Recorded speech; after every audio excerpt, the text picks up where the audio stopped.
Okay, welcome to the podcast, everybody. The Game FourCast, the weekly podcast where we get together, talk about all our favourite video game news that we found and what we've been playing throughout the week.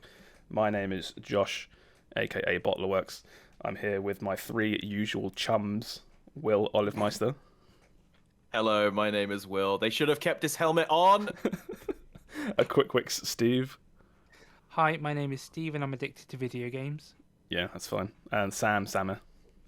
Yeah, I'm Sam, and I thought that picture you posted with his helmet was just a meme, and you were just hard memeing everyone. Is that real? Nope, that's real. That's real. I actually want to talk about this right now. So is it just one episode of the Halo TV series that's out? Yes. So I forgot it was coming, and then obviously it's not in the UK just yet. So I haven't watched it. You know, I haven't watched it. You sailed the 70s Completely have not watched episode 1 of the Halo Paramount TV show in its entirety from start to finish. It's in bizarre. which he takes his helmet off, which yes. is absolutely. It's the one thing you don't do, surely. I'm fine So- with them. I'm fine with him taking his helmet off. It just has to be not within the first 10 minutes. I think that's the big thing coming off of this. So Halo TV show came out. Watched the first episode, and I'm not massively into the extended Halo universe. I've played all the games. I read one book a while back, and I did not think much of it. It was fine. It was like if a trashy romance novel, but for guys who like video games, right? That's kind of how I felt about that book, and but it's just really bizarre to watch a TV show where it's had so much money clearly spent on it, and yet everything looks so cheap all at once. It's just really weird. We don't have to like properly get into it about all the wrong things they do in this show, but it's just very, very strange. It's a weird experience. A lot of comparisons to like The Mandalorian. I was going to say Mandalorian, Yeah. Where he's because they've come out. Where you going? I was just saying, he's a character. He's that 99% of the time has the helmet on, and then when he takes the helmet off, it's like a big deal because no one's supposed to see his face. No one's supposed to know. And that's it. Is like what's weird is there is a lot of similarities between this and the Mandalorian, the Mandarin. The Mandarin, and it's and in that. There's an in-universe reason why he never takes his helmet off, right? In The Mandalorian, he has like a code that he sticks to, and this is the way. Even in this, exactly. And in this new season, he pays for it or something, doesn't he? Like he gets kicked out of his club or something. Is that Boba Fett or is that? That's the Boba Fett series. That was in the Boba Fett series. I didn't watch Boba Fett, but I know that You need to. Yeah, I will at some point. Yeah. And then on the other hand, here's Halo, where there's not really a law reason why he shouldn't take his helmet off, right? He just doesn't do it because you only play as him, and hit the point of Master Chief in the Bungie games was like you are Master Chief. He says very little. He jokes. He's not really a character, and so like it's weird watching The Mandalorian where you're right. Like he has his helmet on the entire show basically. Yeah. And then this where he takes it off in the first like 20 minutes. And it's not really a big reveal and it doesn't really build up to it. He just kind of does it. It feels like no one that likes Halo is asking for Master Chief to take his helmet off. It's such a massive disconnect, I feel. I was asking for it, but I was hoping it was going to be Scarlett Johansson taking it off. There's a really there's a really great Halo meme. Fan? No.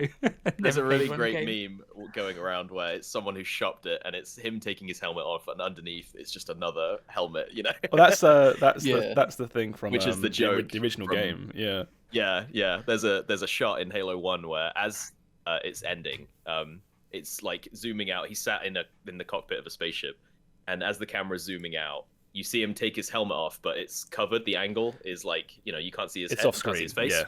Yeah. It's essentially But if you free cam while that cutscene's going on through like hacks and scripts, he takes his helmet off and there's literally just another helmet underneath because they never bothered to model his face. I love it so much. Yeah, it's really funny. Yeah. They could have done so much with teasing that. Like that could have been like the meme of the series. Is always taking his helmet off, but it's just off camera, and you really want to see it. But most of the time when this happens, it's because the actor or actress needs like clout. Right? It's like, I'll be Halo, but people must know it's me. Yeah, but I feel like, if a couple years ago I would have been agreed with you. It's like, you want to see the guy's face and see who he is, and like, it's hard to act with just a helmet on and stuff. But then The Mandalorian came out, and they did it just fine. So I don't think and he's been in interviews saying like, we need the helmet off for some scenes because you need to see him emote, and it's like. Yeah, like one, he's like a brainwashed super soldier. Like, how much emoting does he really need to do? It's not like Hamlet. It's and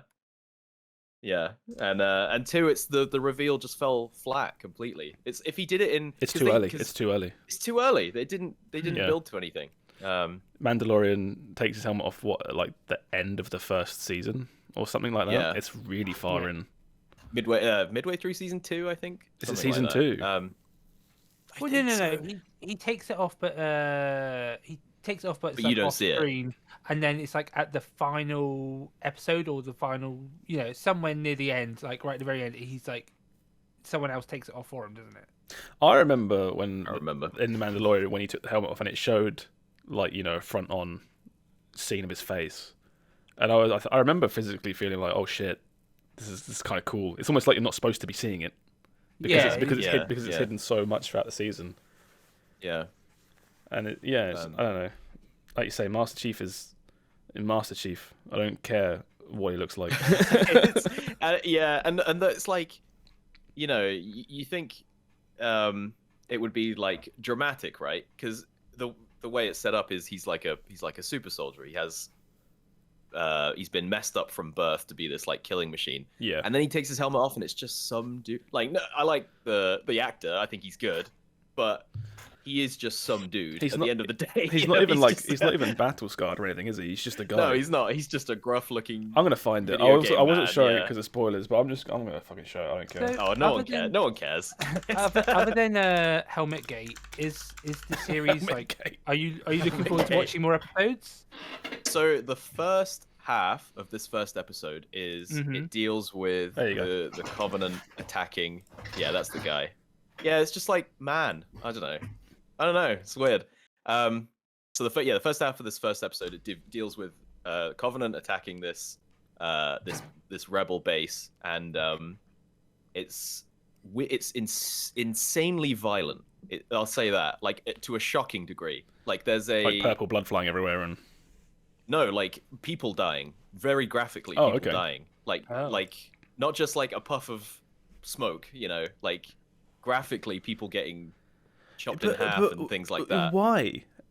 We're talking like full Doom level. Halo's graphics. never been that. I didn't even play Halo, but I know Halo's not that.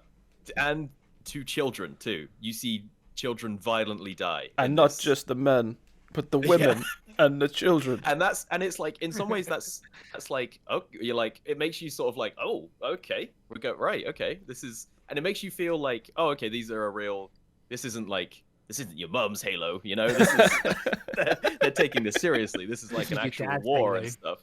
And then there's some good action scenes with the Spartans, and I was kind of like, oh, all right. Maybe it could be campy, kind of fun stuff. Child murder aside, campy, kind of fun. And then it just got into an awful lot of like talking head sections. Oh, this sounds and the so writing shit. is so bad. The writing is it's like laughably bad. Like what I was all the way through this first episode, what I was thinking was the action scenes. I was like, this is a really good, like a really high budget. Like fan-made, action scene. Like when what was it, like Corridor Digital? Was it those guys? Oh yeah. When they put out an action scene, and you're like, well, within their budget, because they're not like a film studio. Yeah, they were just two dudes. These are really well done action scenes. Like they've got all the They got all the effects on point, and the acting isn't great, but it's like it's digital tech guys more than like actors doing this. So, and that's what and then it got to like the second latter half of this episode, and it's all talking, and it's all exposition, and I was like, oh, it's like a fan trailer, but it's like fan fiction level writing, you know, and it just the dialogue is so. Every time a character opened their mouth, it made me like them a little bit less. You know what I mean? And there was some really weird choices. Like there's a bit where there's like a young commander and an older commander, and it's supposed to be this like heartwarming moment where they sit down and she's like, I'm not sure if we're doing the right thing, and the older guy's like, you know, sometimes you have to do the wrong thing to do the right thing, you know. And the thing they're discussing is like murdering a child for the good of their like propaganda machine, and I'm like, is this supposed to be sympathetic? Am I supposed to be on board with this character? Yeah, like this guy's like, don't worry, honey, sometimes you have to kill children to save children, and I'm like, what is happening? Sometimes you have to break a few children's skulls to make an omelette. This sounds like it sounds like we're back in a weird time period where these big game properties are given to people that know how to make TV and movies, but have never actually properly played the games. Yeah, they've come out and said they ignored all of the games because they want to do their own thing. I'm not going to even. What imbeciles. I'm not even going to say anything. That's just stupid. It's just ridiculous, and that's my biggest takeaway from this is like, who is this for? Because Halo fans are going to watch this and be like, nothing like Halo. What's the point? And people who don't like Halo or aren't familiar with Halo will be like, what's with all these dudes in biker helmets badly CGI shooting aliens? You know, like, this is dumb. I don't care for this. The problem so with going I'm sort of like, who's watching this? Going for like a casual TV watcher, there's so much good stuff on TV now. Like there's like content overload, right? If you're not appealing to Halo fans, but instead you're appealing to, you know, the general public, your show has to be absolutely banging. It has to be like, okay, it's not like Halo, but this is like the best thing on TV in ages, and everyone's talking about it. And it's just that was never going to happen. Let's be real. And it's like 100%. If they want to do their own thing and tell their own story, it's like, you know, put their own twist on things. It's like, yes, fine, I guess, but just you have to really pull out all the stops if you're going to just ignore all of the source material. Well, it just sounds it just sounds like them doing their own thing, and you describing it being like, you know, really gory and this, that, and the other for kind of no reason. It's like people going like, this script is nothing to do with Halo, but then the director being like, yeah, but have you seen Game of Thrones? That was really popular. Yeah. We're going for an edgy show. Yeah, it's bizarre. They're doing an Master Chief origin story where like he's remembering his childhood, and it's gonna make him a better person, kind of thing. But it's like, I don't care. Master Chief's not a character. He just is. He's John Halo. He just shoots aliens. I only care about a Master Chief origin story if it flashbacks to him as like an 8-year-old, and there's like, you know, like a 2-foot tall kid wearing a Master Chief costume. Yeah. Like a tiny kid. Tiny kid Master Chief. Tiny kid wearing. I don't get it. No. And it just doesn't make sense. There's nothing to get. It's a bad show by the sounds of things. I'm glad you described it, because now I'm never going to watch it. And I'm going to move on. I really don't. I can't even recommend it to people who like. I wouldn't know who to recommend it to. Maybe if you're really, really bored and you want kind of a laugh. I will say it's kind of sad to watch, like, you as a really big Halo fan get a game that you don't like, and now a TV show that you don't like. Oh my god, it's like that. There's a Rich Evans quote from Red Letter Media who says something like, "What's it like to live long enough to watch all of your favorite franchises get like go down in flames?" You know, and it's like, hey, this is great. Yeah. You actually relate to this, yeah. Yeah, I can. Yeah. I don't think I really have a series like that I've watched completely die. The one I walk the line on is Final Fantasy. Because at the moment, it's fine, right? It's not dead, it's not died, but they come close. at any point we could just dive off. Well, we have it's like they're like 2 bad ones in a row of just like going under, right? That's the thing. We have there's what, like 1 trailer for Final Fantasy 16, and the gameplay in it looks like Devil May Cry. But I think that's what I mean. Is like this is the one series that I am so invested in, and have been invested in all my life. Like Final Fantasy 9 was like literally one of the first video games I've ever played. Agreed. Yeah, it's literally like the first video game ever. Well, Final Fantasy's just changed to a point where you could be into the old games and look at what they put out now for mainline stuff and just be like, I don't like this anymore. This Oh no, absolutely. It's not the same game 7 anymore. Remake did really well though, right? Which one? 7 Remake. Yeah, I did. I think everyone forgets that because it it's no one forgets 7 Remake because it's not a new numbered one though. I feel like people forget that they have released a good Final Fantasy game in recent times. I'm not saying 15 was great. Yeah, I'm not saying they're bad. Not saying they're different. I'm saying like that is the one series where I'm like, when it happens, that's gonna hurt. Yeah. 15's the only Final Fantasy game that I have not really touched. Like I tried to play it, and it was like, there's 50 million tutorials before you even start. And then it was like I played like 5 minutes of the game, and I was like, I'll get back to it later. 15's a weird one because that game has a really great polished first half, and then the second half feels like when you're writing an essay and in like an exam, and you've got to get to the point before the timer runs out. That's or like you've hit your point where you're like, okay, I think we're there, and then you look in like your 6,000 out of 8,000 words, and you're like, okay, it's just to stick with it a little bit longer. Yes, that's a really good way to put it. I've got to pad this out for another 1,500 words. Yeah. I just hope we get 9 Remake. I remember FF15. I think it like time skips at the end. Is that right? Yeah. Yes, and then it does. Yeah, it does a big time skip, and then the game finishes in like half an hour afterwards. Yeah, and it's like, why did we time skip then? Yeah, I was playing it through with Aaron, and it's you wake up in a cave like 100 years has passed or something. No, it's not that far, but 10 years or something. They're all old men. Yeah. You go outside and like the whole world has changed, and you're like, oh my god, are we just doing like? I've got a whole new world to explore, everything's different. And then the game just railroads you right into the end in about 2 hours. And it's like, oh, never mind. You could have just like done the time skip, but just dropped me in the final location and just give me a cut. Yeah. You wouldn't have had to remake the entire world for some reason. I just hope Final Fantasy 16's good. It'll be good because it's being directed by what's his face. I hope that every Final Fantasy going forward is good. Hey, I hope all games are good. I'll toast to that. I will say my favourite Final Fantasy games are the ones with the most diverse cast. Like 7 and 9, like you literally have like Kate Sith and Red 13, and then that's the thing. 9 you have Winner and stuff. The Final Fantasy 15 cast, so that was only 4 people. I really kind of like to like buddy, like just group of lads, Boys road trip angle was really cool.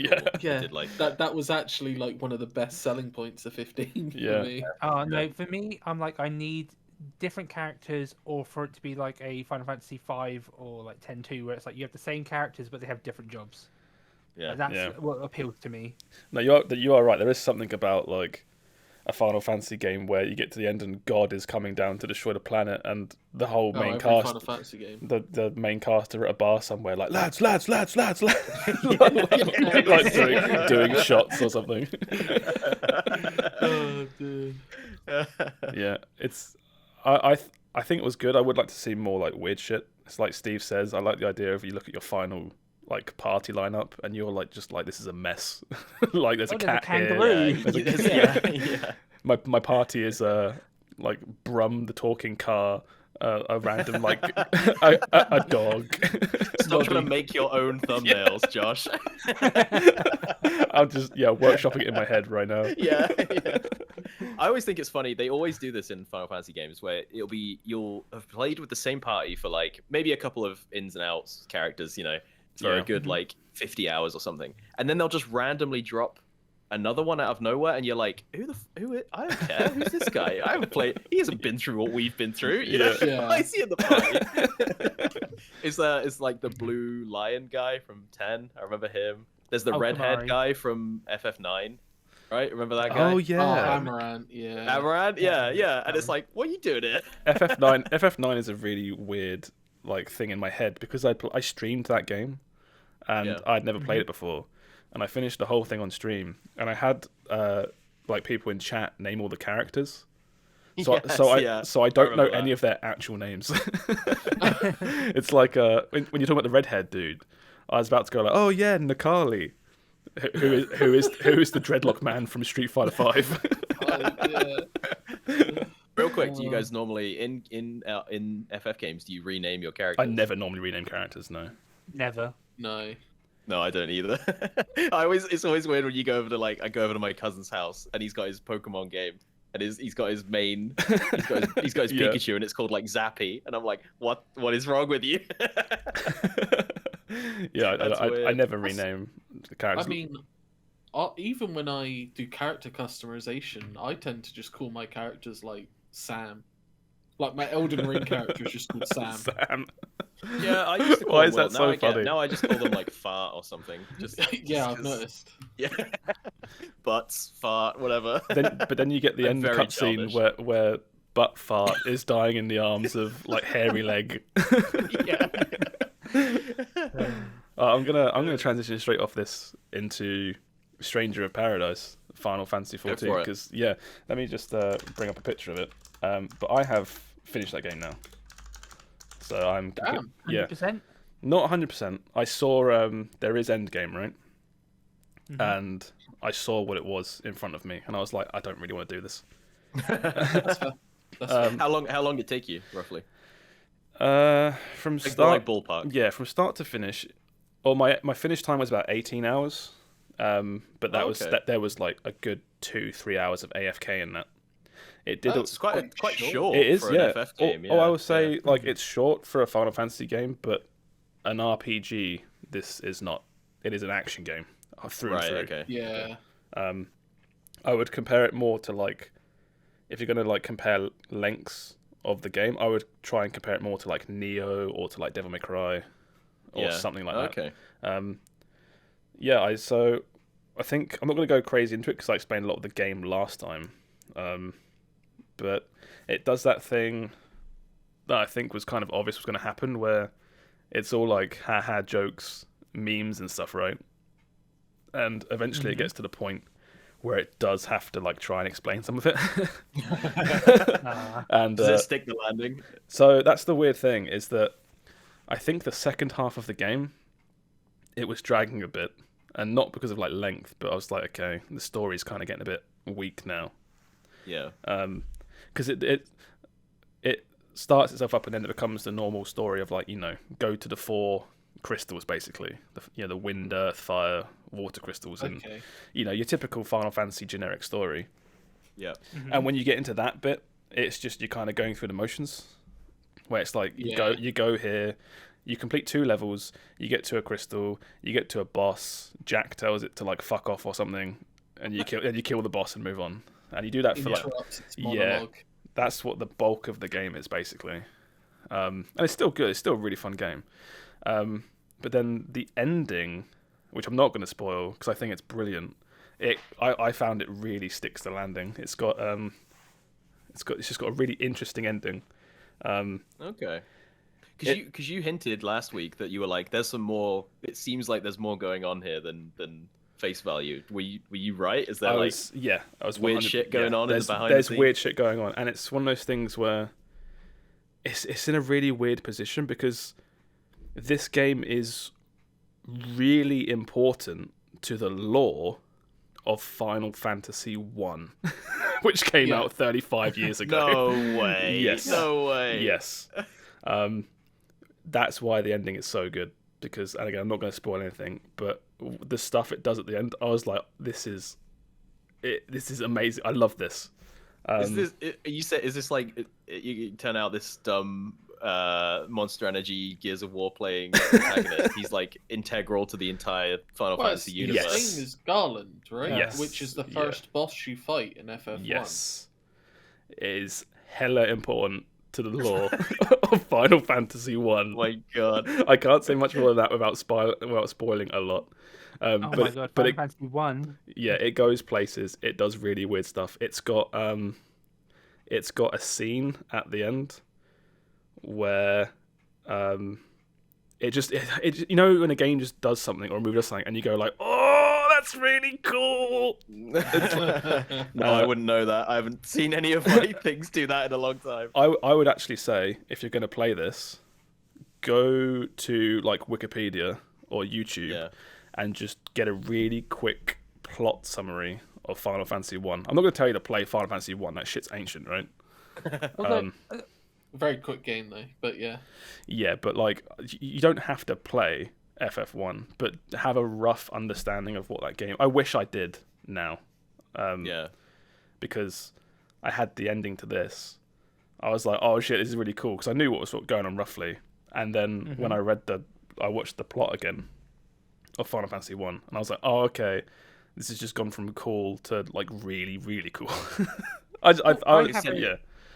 loved it. I have a question for you. Yeah. Do you think this game will maybe encourage them to do a Final Fantasy 1 remake, like no. modern? No.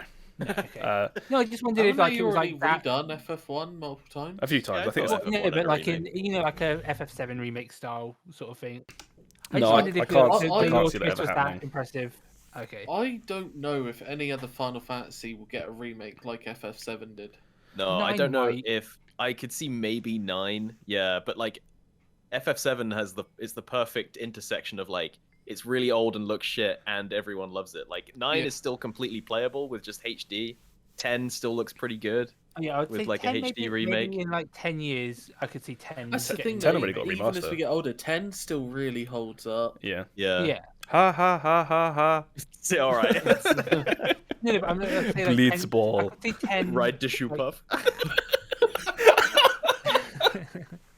I could see 10 maybe getting like a remake or like a remake where you have the choice between like its current mechanics or like a more actiony version of it. Because I feel like it could very easily transition into that. Here's my take on it. I don't want any more remakes. I want more weird shit like this that ties into other games. I want like not necessarily like Stranger of Paradise 2, because again, when you finish this game, I don't think you can't just do this to like the other games. It actually ties into the original story a lot. But just do other weird shit in universe of older Final Fantasy games. Well, which Final Fantasy games would you like? Like, is there any that comes to mind? mind? I think the thing is just do anything, right? Because like World of Final Fantasy is wacky anime chibi, but like that game was really good. Yeah, I could tell you that like, I want something cool in like FF10 or this, that, and the other. But this has proved to me that you could do some weird shit in any of the games, and I'd still like it. All right. Here we go. I'm gonna bring it back full circle. Yeah. All the weird side characters that join the party that none of us cared about, they all form their own group and go on an adventure. That's what I want. That's all the leftovers. All the leftovers. Yeah, all the characters we didn't like. The blue tiger guy, redhead guy. Oh, Kimari. They all get together. Yeah, all the guys with no What charisma. have you got against Kimari? I don't know. Kimari. he was like very early on. Was it? I don't remember. He does suck like, though. Yeah, he was like the 5th character you get out of like a card. Like Auron and Riku are later. Who was the little summoning kid in 9? Remember her? She can come along. Okay. Yeah, there you go. No one liked her either. But because I think they can do some funky stuff. Because all the worlds or universes, they're supposed to be connected loosely, right? Oh yeah. They've done so many crossover games. You've got Dissidia, you've got but I mean like Dissidia. an actual wacky lore game about like why everything is all connected or something or other. Like I feel like they could do. We've got World of Final Fantasy. I feel like we've had too many crossover games of Final Fantasy. Yeah, I think I don't want more. I don't want more crossover games. I want more weird shit. Crossover. I don't want like characters from different games teaming up and stuff. I want like a lore reason as to why it's all one big universe. You know what I mean? Yeah. Yeah. I see what you're saying. A completely separate cast, not You want the Infinity War of Final Fantasy games. Yeah, they wrap it all up. Yeah, but again, that would be like all of them teaming up, and that's like Dissidia and stuff like that, and that's not what I want. The monkey paw is gonna curl because you've made your wish, and you're gonna get a shitty TV show like the Halo TV show. No, just no TV show. If you write anything, we can't do TV shows. I think it'd be weird though for Final Fantasy 14 where that universe already has split different universes. So it would be like a different universe on top of that. But yeah, I could see that maybe. But I still think if they were to do that, they would. Again, it would be like Cloud, Squall, Zidane, Tidus. I would hate that. Oh, that's it would be that though. Because that's just Dissidia. This sounds like a mobile game. It is a mobile game as well. There's probably quite a few mobile games at this point, yeah. I think there's at least 3 or 4 Final Fantasy mobile games that are still running and active. Yeah, but I'll wrap up Stranger Paradise. Still fantastic game. I'd give it like a solid 8 out of 10, I think. I had zero interest until I watched you stream a little bit in the morning, and it was so the action looked good, the writing was bad, but like in a really fun way. Yeah. But again, a lot of that makes the bad writing and stuff kind of makes sense when they start explaining it. Oh my god! They were already acting bad. for better or worse, they start explaining shit. Which I don't think takes away from it. It's still really funny, like on its own. Yeah. But the main problems I had towards the end was the difficulty is all over the place. It goes from really easy to really hard based on what you like, how you play the game. I had to make it hard on purpose by playing weapons that deliberately seemed worse. And there's a lot of there's like quite a few reskins and recolors of like enemies towards the end where it's like, here's the thing you killed earlier, but it's that's par for the course of Final Fantasy though. It is, but like for a 15-hour long action game, I would have hoped maybe a little bit more. I don't know. You're gonna fight an imp that has a green cap and an orange cap and a red cap. But that's fine if it's like 80 hours later, right? You've forgotten you used to fight those guys at the start. It's different when it's like 10. The one that really stood out was there's elementals, which are these like basically just women on big balls. I don't know, like it's weird. Can I borrow your copy of the game, please? yeah. Okay, calm down. And there's like 4 of them. Because one's ice, one's fire, one's and it's the same enemy, but they do different magic, and that was it's bits like that basically. But yeah, the post game grind that I skipped is basically do the whole game again on a high difficulty, and the gear score goes up basically. It is like Neo, yeah. Yeah, there was stuff like all the jobs cap out at 30, but when I completed the game, it was like, okay, here's a new currency that drops, or like a new item that drops, that can uncap the level basically, and you can just keep getting stronger and stronger and stronger. I like games. I like single player games that are willing to go to that length just to be like, you finished, just do whatever you want. Yeah, it's like fuck this game up. Yeah, it's like I said last week, where I wasn't 100% sure, but now I'm like very, very sure that if you keep playing this game, you can probably just absolutely break it and just destroy it. Great game. I think everyone should give it a look if they like action games or just weird takes on Final Fantasy. Because I said last time as well, every level is based on a different Final Fantasy game. Does that hold true? It does hold true. It's a lot more obvious, I think, than I first realised. Because I'm an idiot, basically. When you load to each level, it's like it talks about dimensions, and it's like, we found some cave systems from Dimension 10. And then you go into level, and it'll be Final Fantasy X based. That's cool. That is cool. So there's one from each level. You can probably, like, if you think about what level stands out the most in your head for each Final Fantasy game, that's probably the level in the game. So what's the reactor from? I was going to say, if 7? I say FF7, what do you think of? It's the reactor. It's the Mako reactor. You get a reactor level. It's stuff like that basically, which is cool. That is cool. That is a cool idea. Yeah, I'm going to move on from that. Who has played something else that's worth talking about? Don't all scream at once. Okay. I have played more Elden Ring. Okay. I have now beaten a guy called Margit. Margit. Yeah, good old Margit. Yeah. And then I beat another guy after him whose name I can't remember. But Godfrey? he was Gotta be Godric. Yes. Yeah. Oh, Godric. Sorry. Yeah. He gave me a thing that I had to take to the table of the round or whatever it is. Mm-hmm. So I've beaten my first big proper boss. Yeah. Yeah. That entire like castle area was like such a nice change of pace. Yeah. I got there and you go through it and it's like, oh, okay. Now we Dark Souls. It's like we're back, baby. Souls. Yeah. It's going through those places that make me miss the fact that this isn't a linear Dark Souls. Yeah, because that exploring that and like actually having like repercussions of jumping off certain areas and having to go back and everything and being able to explore like so much verticality as well. Like it was so good. Yeah, you can. I enjoyed my time in that place. Yeah, you can like if you read discussions afterwards, people will be talking about that area, and they'll be like, "Oh yeah, I went here and found this," and I'm like, "Oh damn, there's like I didn't see any of that.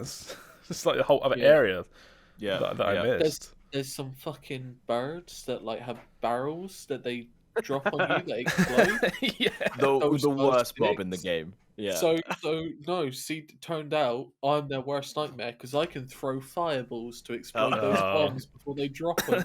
So they would fly at me, and I was like, "Right, come on, then, you pricks, let's have some." But no, it's honestly like Elden Ring. It was still good, but it was like only a good game. And now I've hit that first castle bit and actually experienced the Dark Souls experience, you know? Now I'm like, oh, okay, now we're a great game. Yeah, you've just hit the point that I hit a couple weeks ago, where I was like, I'm not sure about this. And then I had a big, long session where I think I did that and some other stuff. And I was like, okay, yeah, this is actually a really good game. Yeah. It's I've now hit the next step. But, yeah, Elden Ring, good game. Still really fun to play as multiplayer. And constantly getting invaded as well. There's still the only issue is I'm getting invaded by people obviously just doing pure PvP builds. Yeah. And I'm over here with like, oh, Herder, I've got heal. I think that's the problem with all PvP in Dark Souls is unless you're like doing duels and everyone's ready for it. It's really easy to get OP early and invade people. I've got a fire dragon birth attack that I can charge and use all my mana. Yeah. And I have killed like 3 people now, just being like, they've turned their back to me and I've just gone, bleh. And I'm like, there's your PvP build. Well, the PvP is scary in the way that it's also, every time you do a PvP fight, it's like a fighting game where you never know what your opponent is. Yeah. So it's like, okay, I can see that guy from here. He's got what looks like a big pole arm. He's doing something, and now there's lightning raining down from the sky, and I'm dead. And then it's like you start winning the trades, and then they're like, "I'm just gonna run away and make me fight PVE." Yeah. It's like, oh, okay. Yeah, I had a lot of fun with the PvP in Demon's Souls. Actually, the remake that was quite fun. I never really touched PvP normally, but there was like I was going for Platinum Trophy, so I had to do some invades and stuff, and that was quite fun. I still haven't touched PvP in this, although I will say I was streaming it just before the podcast, and Mage is still very powerful, and I downed to one of the, it was named, I think people said it was one of the harder bosses in the game, and it was the first boss I actually struggled on, not struggled, but it took me like more than 4 tries. It took me like 10 to 12. But, that was in like a deserty area all by itself. That's the only thing I'd say. And I downed that, and it's Mage is overpowered. Mage is very overpowered. Yeah. Mage is overpowered. Yeah. I'll play some more this week, but I've hardly played it so far. This week I played. Yeah, I haven't managed to get back to it either. I'd really like to. Yeah, you all played Core Keeper on Tuesday. Yeah. Mm-hmm. I've also played a bit of that, like more on my own. But you were playing as a 7. Yeah, until I left. I didn't stay for too long. I can only assume you basically completed it. No. We've taken our nice, sweet time. So, what have you done? What have you done in your 7?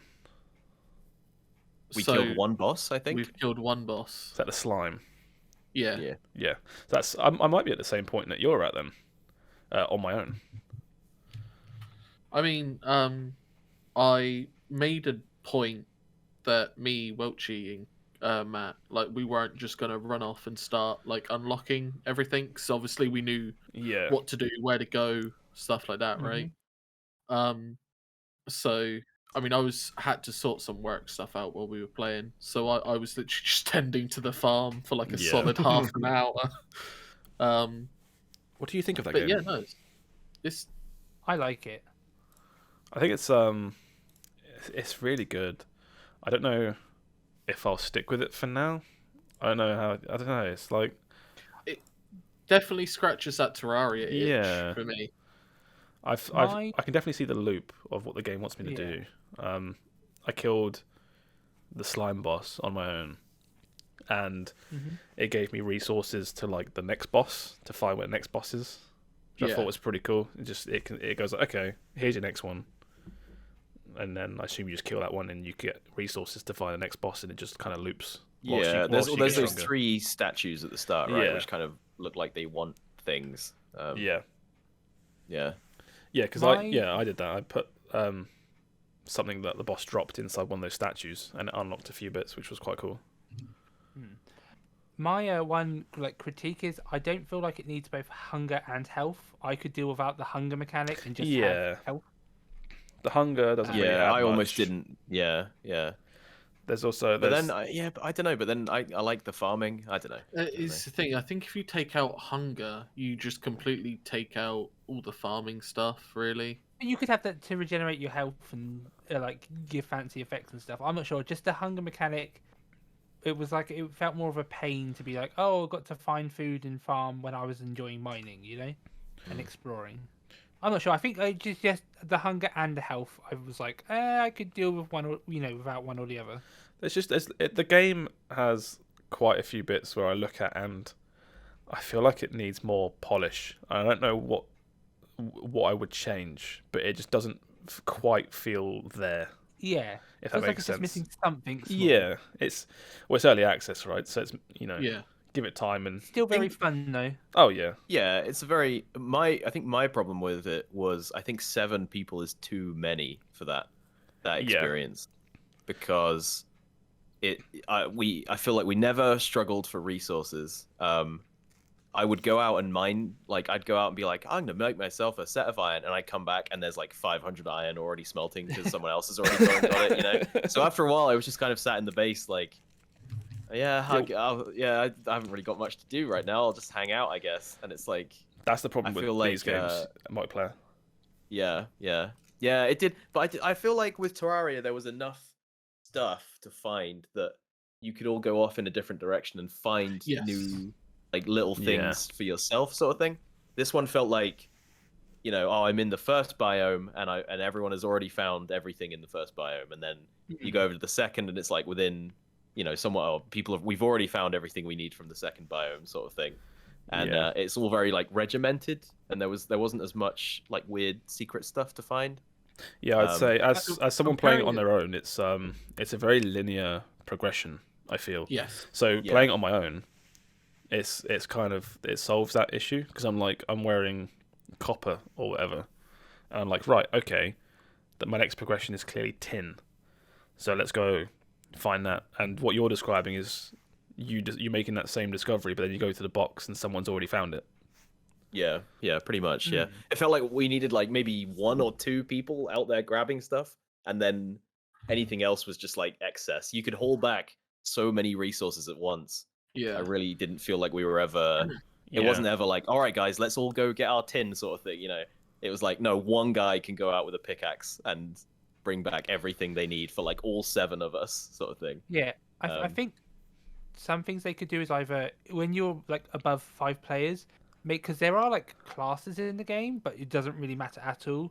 But I think for when you're above 5 players, make those classes actually matter. The explorer is really good, can explore, but it's not very good farming, and then the farmer is the only one who can really farm. That's what the skill tree is for. The more you do, the more you get more proficient in one area. So you kind of do that anyway. I also think that having the option to not all start in the same location would be kind of fun as well. Like, so you could maybe have like competitive, or I'm not sure. It just felt like it was, yeah, as Will said, it was overkill having seven people all in the same spot, doing the same things.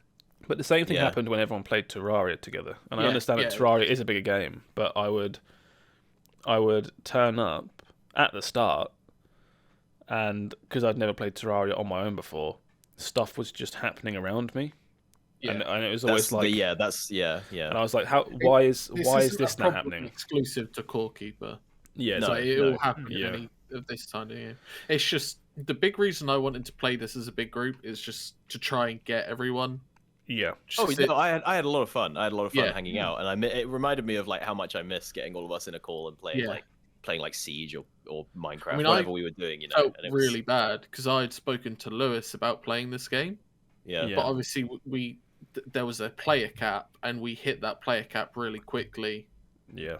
And then I ended up leaving Lewis out, but Lewis wanted to play, and then it turned out that on the day Lewis could have played because I wasn't there. I had this really awkward like I've done him over, but like I had no intention to, you know what I mean? But like this is like when we would do Terraria, right? And it's like, oh, Terraria's got a patch. Let's go and see all the new content and stuff. And this is the same. It's like it's early access. I feel like I've got another session of this patch maybe in me, and we'll go and see what else this game has, and then I'll just leave it for a bit and wait and see what they add it, because it's a really solid base for what it is. Yeah, you can see all like it's already got like all the farming and it's like really weirdly everything that's in there is like super polished, and feels really good to just like mine and move around and stuff. It just feels good to play. I'm like, just give me a bunch more stuff to find, and we can go and now we're talking, you know. Yeah, I think let's go back to what Sam said about not having enough spaces. Is we're in a very weird position for people our age, where we have quite a large social circle of people that play games. Whereas I was counting. Yeah, we had 11 people. If everyone was there, we had 11 people. Yeah, whereas some people, you know, it's hard to maintain, you know, just a small handful of people. But at the moment, if you can get on, like, you know, this is a great game. You and your girlfriend, if you're into that kind of thing, this will be a great twos game if somebody's out grabbing resources while someone else maintains the base. It's funny you mentioned that, because going back to Terraria, where I said I couldn't really get into it because I didn't know what the fuck was going on around me. I didn't know what was going on, but my desire to still play Terraria was there, so I ended up playing it with Laura. Yeah. And we finished the entirety of Terraria together, co-op, and we had an amazing time. Yeah. Because it's the same game as if you play on your own, and we didn't we didn't split up and go like, okay, you go here, I'll go here. We did the whole thing just together. We would explore together, do bosses together, and this would be the same, I think, Core Keeper. Yeah. You can get 2 or 3, it would be great, I think. Yeah, as like stereotypical as it is, like my girlfriend Erin loves building, and I only destroy. No, I like fighting things, and I only destroy. Exploring. I like fighting / exploring, you know. So it's like these kind of games are absolutely perfect for the two of us, because I'll just go and grab a bunch of shit, bring it back, and be like, build house, you know, just have fun, and I'll come back and we've got some like ridiculous mansion already set up. She's like a RTS like worker unit. It's like, go over here and build. Yeah, I am. Yeah. Ready to work. That's it. Erin's in charge, and then she's like, "We need ore," and I'm like, "Yes, miss." And then I righto. Grab some more. Yeah, I'm definitely gonna play more Core Keeper, because I'm having fun with it, but I'm playing it slowly on my own, like most things. Neat little early access game. Yeah, it's a very good game. What was it, like a tenner, if that? Yeah, 12 quid. Yeah. I'm just excited to see how quickly they put out updates. You know, is it going to be like one of these, like, oh, it's going to take months before you get another update? Or is it like, oh, they're going to be quite, you know, frequent with it? Oh, I've already got enough playtime out of it to be worth the money, so I don't really care. No, true. But, like, you know, these types of games often have a lot of replay value. Yeah. I will say, I thought it blew up, as indie games do, but it's not blown up. It's not Valheim, but it's done really well for itself. I posted a thing on your Discord, I think, where they hit a milestone of like 250,000 copies or something like that. I thought it was it might have been 500,000. It was a percentage of 1 million. Which is always like, for a game like this, like an indie game, that's probably they're rolling insanely in it. Good. They're doing great. Yeah. It's like the dream where you make a game and it's just like, oh yeah, my indie game sold, you know, enough money to make me like $1 million or something. So yeah, it's good stuff. I played. I haven't got a lot to talk about it, but I played as well. I was saying earlier. This week I've basically had access to Netflix and Nintendo Switch. So my partner Laura and I have been playing a lot of the Mario Kart 8 DLC. That's actually really fun as well. I think I don't have much to add to it besides what you said last time, Steve, which I think I would have noticed even if you didn't say it, which was the lack of what would you call it? Not verticality, but so was it anti-what? Sorry, anti-gravity. Anti-gravity, right? Yeah. It's really noticeable in these tracks, especially if you play. We're playing online because you can do 2-player online against like a lobby of 12 people, and it picks random courses. You'll do a cool level like you can see on the screen, where it's like Rainbow Road, go upside down, do a flip. Holy shit, you're twisting everywhere. And then you do one of the DLC ones, and it's just like a flat race. It really stands out. Does that bother you? That I can't say I've ever like noticed when it's like I'm upside down, because it's not like it bothers me. The wheels just go sideways. It bothers me in the way that they've done. So this DLC they're putting out is like it's older tracks. It's like fan favorites and stuff. Yeah. And in the original base game, they brought back old tracks as well, but they changed them to do all this like anti-gravity stuff. Yeah. And I thought like when they're like, oh, we're bringing back Choco Canyon and stuff like that, the like really popular N64 one, you could like have it be the same course, but you know, have some weird stuff just here and there, and they haven't really changed it at all. Yeah. I think it's noticeable because some of the tracks that they brought back are very simple, like extremely, like 4 turns, and it's noticeable. Whereas like they've done simple tracks in the base game, but they often have parts where you're going up like the side, of a mountain anti-grav almost, because that's just Mario Kart now. Yeah, well, Mario Kart 8 was basically F-Zero. Which is now like a dead game, right? When did Captain Falcon last get a game? Like N64 or GameCube or something. But Mario Kart 8 basically now is that, where you go really fast and you go upside down, this, that, and the other. But I just, I did notice it, like you said, Steve. Another thing as well that I thought was quite funny is we brought the DLC pass. It was like 25 quid or something, which is fine because you get a lot of tracks over the couple of years that they're doing this. But when you play online, it only takes one person in the 12-player lobby to own the DLC for it to be in the map pool. And okay. I did wonder. Yeah. So only one person has to own it, and then after every race, it brings up like 3 tracks and says, "What do you want to play?" And if a DLC map comes up, because it's new, everyone always picks it. Yeah. So if anyone wants to try this out, but doesn't actually own a DLC, you can basically play it for free. But you have to pay for online. Only you have to pay for online. Yeah, so but that's what, like £3.50 or something for a month. I just thought that was quite funny. £8 for a year. So yeah, I thought that was quite funny because it's just like, I just bought this DLC for like 25 quid.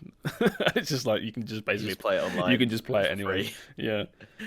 That's remarkably forward thinking for Nintendo. Is, yeah. I could easily see them being like, no, if not everyone has it, no one can play it. Like, yeah, you would have thought there'd be like DLC lobbies or something. Yeah. I actually remember Call of Duty 4 doing something similar to that, where they had lobbies for DLC and lobbies without DLC, and it's like, if you haven't paid up, then screw you, piss off. Yeah. You freeloader. Nothing else to say. I had to mention it because we've played like 15-20 hours of Mario Kart this week. I think I know I think I've just solved what I'm going to do when I go back and visit my parents with Aaron. I think I'm going to take my Switch and play some Mario Kart, Oh, it's just a fun time all around. We played a lot of DLC, but we've also just played a lot of generic Mario Kart 8. and it's just music. I've been going through. Steve sent me a link to the playlist for the DLC tracks, and all of them are absolute bangers. And then I just started listening to regular Mario Kart 8 the soundtrack, and I was like, oh my god, this is really good. I can't believe I never actually like sat down and listened to this. Well, every track is fantastic. Yeah, I will say as well, I've been playing a lot of this online, and more so than Mario Party, if you're really trying to win, there's a lot of bullshit in this game. You can be first place, playing perfectly, and you can just get fucked. Last minute, where it's like, you have a good 10-second lead in first place, final lap, and here comes a red shell, and another red shell, and a blue shell, and you can go from first place to like 10th. It's the thing that it's never going to be as bad as Mario Party for one single reason.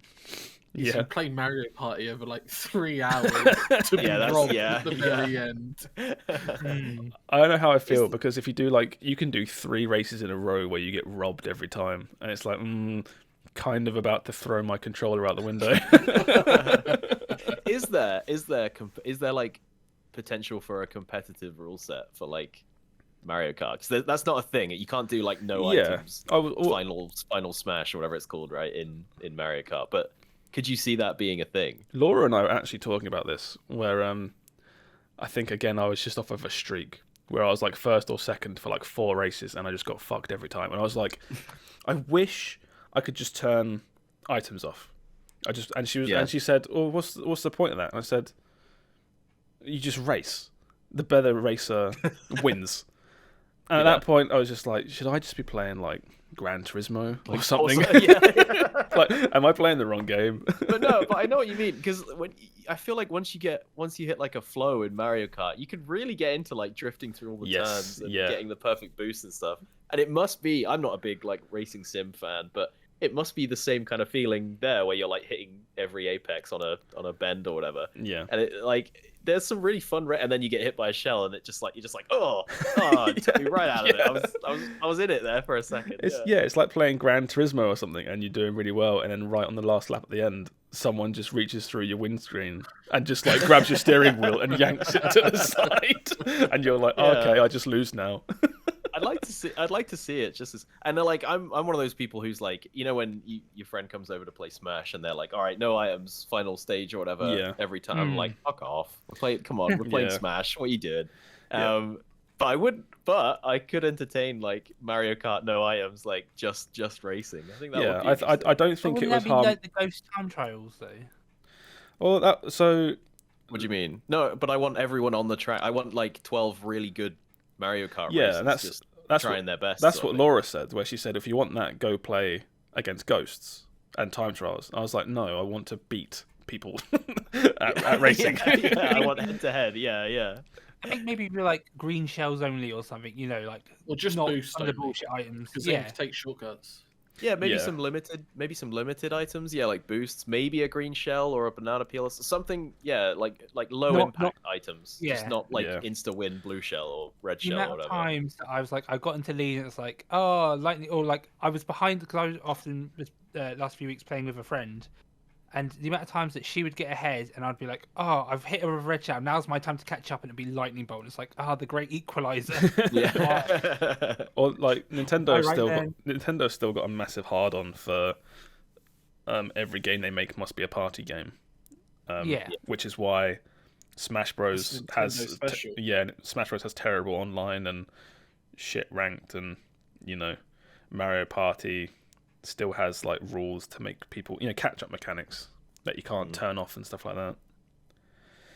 I think a lot of people probably want the same thing for Mario Kart, where it's just have a mode that is more, you know, competitive. Shocked they haven't done it. I'm not shocked at all. I think a lot of people, I don't think it would harm the game, but I think Mario Kart probably wouldn't offer a lot either, to be honest. Well, Mario Kart sustains this image of it's a game that everyone can play and everyone can win. I suppose, yeah, but like they do competitive settings in like, you know, Smash. It's weird that it's never been like even an option, you know. Yeah, I don't know. I don't think it's ever going to happen. I think probably not. How competitive are like Gran Turismo and all that, like the racing games?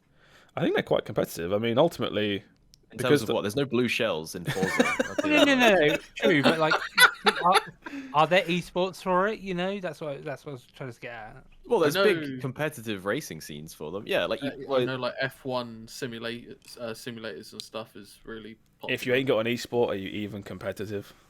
That's the thing. But like, I don't want a Mario Kart esport. I just want to. I just wonder what it would be like if there was like an actual no items like race only mode. Final destination. Would it be super boring? I don't know. It'd be interesting to find out. Yeah, it's one of those things where careful what you wish for, because you play it and you're like, oh, this is kind of boring. yeah. But then it's like I play something like Forza and I'm like, this could do with some boosts and blue shells. You know? Yeah, maybe, and then Oh, it's funny because the flip side is, I'll sit here and complain for hours about how like I was gonna win and I got blue shelled and it was bullshit. But at the same time, I'm the guy that throws a red shell at someone when I'm 6th and they're 5th, and I'm like, haha, yeah, get fucked, yeah. So I don't know. Maybe that just is the game. But yeah, that's everything I've played this week. Anybody else? I saw you playing. Fortnite. Will, what's that about? Oh, I don't really. Well, because we talked about it last week in the news story about there being a no building mode. And I was like, I have nothing to talk about on the podcast. Maybe I'll boot up Fortnite and give it a go. Fortnite's really intimidating now. Yes. There's like a million things to look at when you boot it up. It used to be just like you hit go. And you can still do that, but there's also like there's hundreds of custom games. It prompted me to go and watch the new like Rocket League World Cup or something inside of Fortnite. Yeah. Which is, I was like, did they just put Rocket? But no, it's like you load into an arena, and then you watch Rocket League on a giant screen, and that's the game mode. You know, they debut trailers and whole movies in Fortnite. It's bizarre, man. It's fucking weird. I want to go to the next Fortnite concert because I haven't been to one. I'm like, I always watch those on like YouTube because they're always so fascinating. Yeah. They seem cool. So I thought I'll give it a go. I'll see what it's like. And I've heard a bunch of people say like, oh, there's bots now, and it puts you in lobbies with bots. Yeah. Make you feel good. I dropped and died 4 times in a row immediately to some guy. Like I said it in my Discord, but like I've been killed by Kobe Bryant, Spider-Man, and some kind of like anime character just within seconds of putting my feet on the ground, like 4 times in a row. And I was like, oh man, these don't feel like bot, or if they are, it's one of two things. So it's either one, because you've played before and you have like a legacy account, I guess, it just doesn't put you with bots because you've played before. That could be one thing.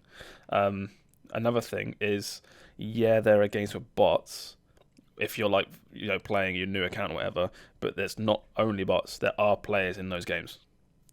So it's like like half and half. So it's like I would kill a bunch of people and then one guy would come up and waste our whole team or whatever. I played ages ago now, but back when there were bots like you're describing, and unless they've changed the AI or anything, they are literally brain dead bots. Like they stand in fields doing fucking nothing. Okay. You'll know when you see a bot because they're awful. Okay. That's all right. I played like a month or two ago, and like there was like gun crafting and like quest boards and stuff, and it definitely has changed. Yeah. I will say that when I was playing in duos, and that seemed a bit more calmer. Maybe it was because you were doing solos. It was a bit. Oh, I just went straight into quads. I was like, I just need some 13-year-old to carry me. So. Yeah. It knew I was new enough to give me a tutorial on sprinting. So I had to hold the shift button down for a whole 5 seconds, and then it popped up. But that thing is, it feels like Twitter, the game, where it's just constant feedback, like little thing. Like I'll run for 5 seconds and it'll be like, good job, you sprinted for 5 seconds. Here's a bunch of pop-ups and XP and things like that. Yeah. And TikTok brain. TikTok. Yeah, that's not Twitter, TikTok. Yeah. I don't know.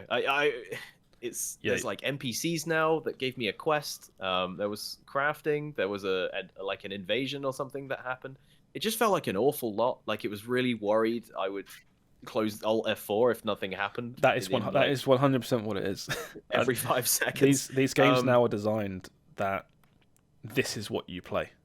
You're a gamer. You're a 10-year-old gamer. What games do you play? Oh, I play Fortnite. Fortnite has everything I need to play for 4 hours a day every day, and it will give me this, that, and the other, and it's you can play Among Us in Fortnite. I want to try some more. I will say when I actually did get into fights, the shooting still didn't feel great. I remember that was a big thing I talked about when we played Fortnite back in like season 1 or something. I was like, for a shooter, the shooting sure doesn't feel that fantastic, and maybe it has improved since then. I don't know. I think that if you remember, this is a long time ago now, but it's when we were first playing, when it first came out, and we were talking about this back then. There used to be a thing where on the assault rifles, particularly, there was bloom, in that after the first shot, the reticule expanded, and the shots almost became random. Yes, yeah. And I don't know if they changed that. There was a whole thing about it ages ago, but that used to feel horrible because you could be shooting a guy spot on, and you just miss. Yeah. You'd have your cursor on him, you'd hold the trigger down, your bullets would just go around him. Yeah, and it's not up to you. Yeah, I don't know the intricacies. Like I said, I shot at people but rarely hit, and then they seem to kill me a lot faster than I killed them. I kind of want to keep trying. I don't know. He's in, boys. He's in. No, it's like I want to just see what else the game has to offer, because what else has changed. Because I want to try some of these like weird custom games and stuff. There's what I'm hearing is the Game FourCast plays Fortnite. Please no. Yeah, that's it. We'll have to become a Fortnite podcast. Yeah, you'll finally start. I haven't got much. I only played for like an hour and a half before the podcast. I didn't think much of it, but I do want to try. There's like a whole creative island, I think, that you go to, and there's like different game modes and custom modes, and yeah. You play Among Us, yeah.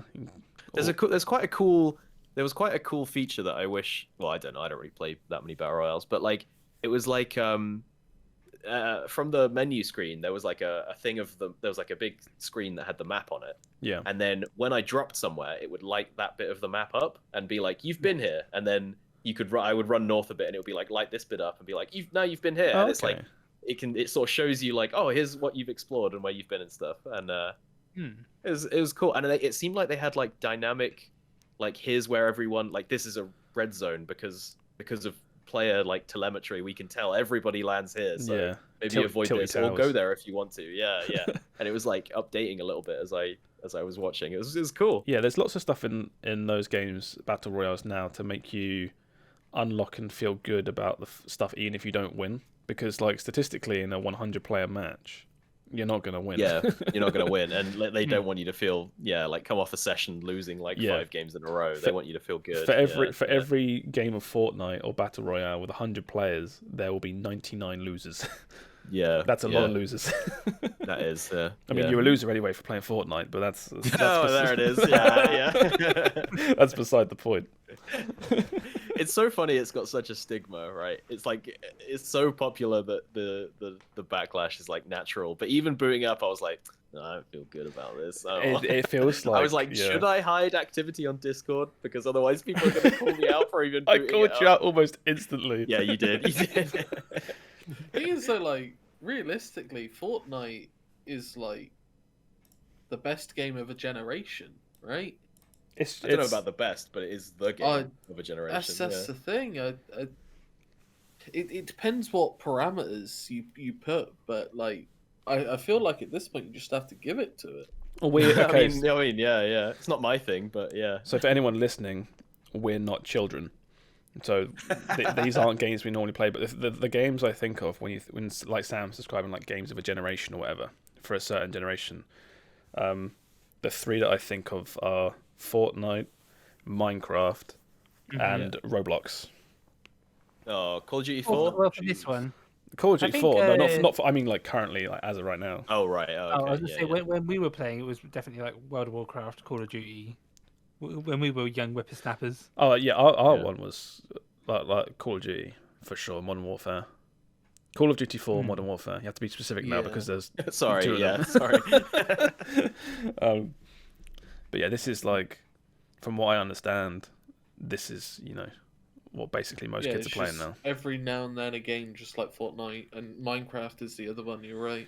Yeah. I don't know anything about Roblox to comment on it. Yeah, but it makes it like $1 billion though. Yeah, but you look at it and you're like, well, you know, good on you look at Roblox Roblox Game of the Year, but yeah, you look at Roblox and you're like, this money. is for children. Yeah. Do you know that there are Roblox game studios, which are devs set up specifically to make games for Roblox, and they make I also watched a lot of money. People make games video. Yes. Oh, I haven't seen that, but it's a good one. No. Yeah, I don't know. I got the same thing out of Fortnite that I did when we tried Warzone that one time, where I was like, so much happening. I just can't. I've never felt older than when we tried to play Warzone I'm so together. tired. I was just like, there's people flying all over the place, playing dropping like rap while we were cruising about in a truck, and I was like, this is just. Aaron, come pick me up. I want to go home. I was like lost and confused. The kids are playing scary rap music and they're staring at me. I want to go home. But that's essentially all I've played this week. Is I checked out Fortnite. I'm still playing Hunt. Obviously, I guess we could talk about the Hunt event, but it's not really an event, so I just don't care. I mean, I've got a game that I've been playing, which I'm actually kind of addicted to. What's that? For it? And that is Conqueror's Blade. Never heard of it. I've seen you've been playing that. That is our friend Bluntcast is a community manager for it, and I was like, oh, I love MMOs. This is a paid advertisement. Yeah, hashtag no, ad. it's not. It's not. But is this it? By the way, this picture like, here. Oh, this is it. This is it's technically an MMO, but I see it more as like a queue up for a PvP match. It is very simple but also complex at the same time. Like I love playing it for just minus 5-10 minute matches.